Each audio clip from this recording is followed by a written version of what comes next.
जय प्रभुपाद जय प्रभुपाद जय प्रभुपाद श्रील प्रभुपाद जय प्रभुपाद जय प्रभुपाद जय प्रभुपाद.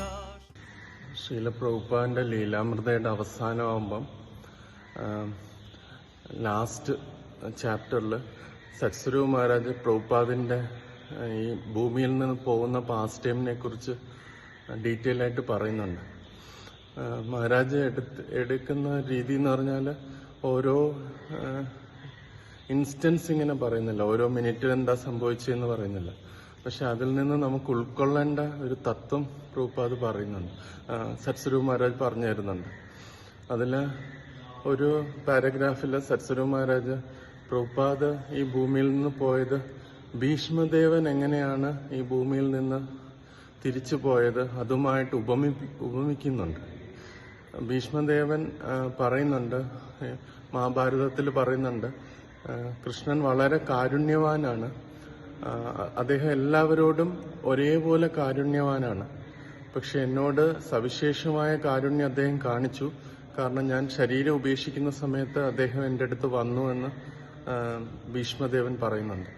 അപ്പം ശർശയ്യെ കിടന്നിട്ട് അദ്ദേഹം തിരിച്ചു പോകുന്ന സമയത്ത് ഭഗവാനും വന്നു, മറ്റ് പാണ്ഡവരുമെല്ലാം ചുറ്റും കൂടി നിന്നിട്ടാണ്, അവരുടെ സാമീപ്യത്തിലാണ് ഭീഷ്മദേവൻ ഈ ഭൂമിയിൽ നിന്ന് പോയത്.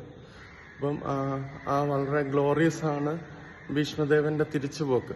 അപ്പൊ അതേക്കുറിച്ചാണ് സത്സ്വരൂപ മഹാരാജ് പറയുന്നത്, പ്രഭുപാദിന്റെയും ലൈഫ് അങ്ങനെയാണ് എന്നുള്ളത്.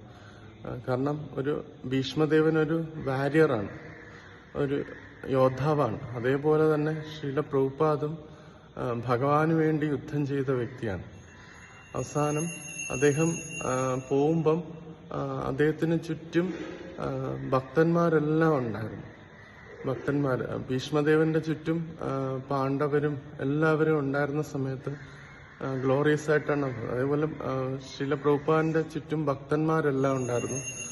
അദ്ദേഹത്തിന്റെ ശിഷ്യന്മാര്, പ്രമുഖരായിട്ടുള്ള എല്ലാ ശിഷ്യന്മാരും അദ്ദേഹത്തിന്റെ മരണക്കിടക്കയുടെ ചുറ്റും ഉണ്ടായിരുന്നു. അതേപോലെ ഭീഷ്മദേവന്റെ അടുത്ത് കൃഷ്ണൻ നേരിട്ട് വന്നു. പക്ഷെ ശ്രീല പ്രഭുപാദിന്റെ അടുത്ത് കൃഷ്ണൻ വന്നത് നാമത്തിന്റെ രൂപത്തിലാണ് വന്നത് എന്നുള്ളതാണ് പറയുന്നത്. പിന്നെ ഭീഷ്മദേവൻ ഈ ഭൂമിയിൽ നിന്ന് പോയത് ഈ ഭാരതത്തിലെ ഏറ്റവും പുണ്യക്ഷേത്രമായ കുരുക്ഷേത്രത്തിൽ വെച്ചിട്ടാണ്. അതേപോലെ ശ്രീല പ്രഭുപാദും ഈ ഭൂമിയിൽ നിന്ന് തിരിച്ചു പോകുന്നത് ഏറ്റവും പുണ്യമായ വൃന്ദാവനത്തിൽ വെച്ചിട്ടാണ് പോയത്. അപ്പോൾ ഒരു വൃന്ദാവനത്തിൽ വെച്ച് ഭക്തന്മാരുടെ നടുക്ക് നാമജപത്തിന്റെ ഇതിലാണ് ശ്രീല പ്രഭുപാദ് തിരിച്ചു പോയത്.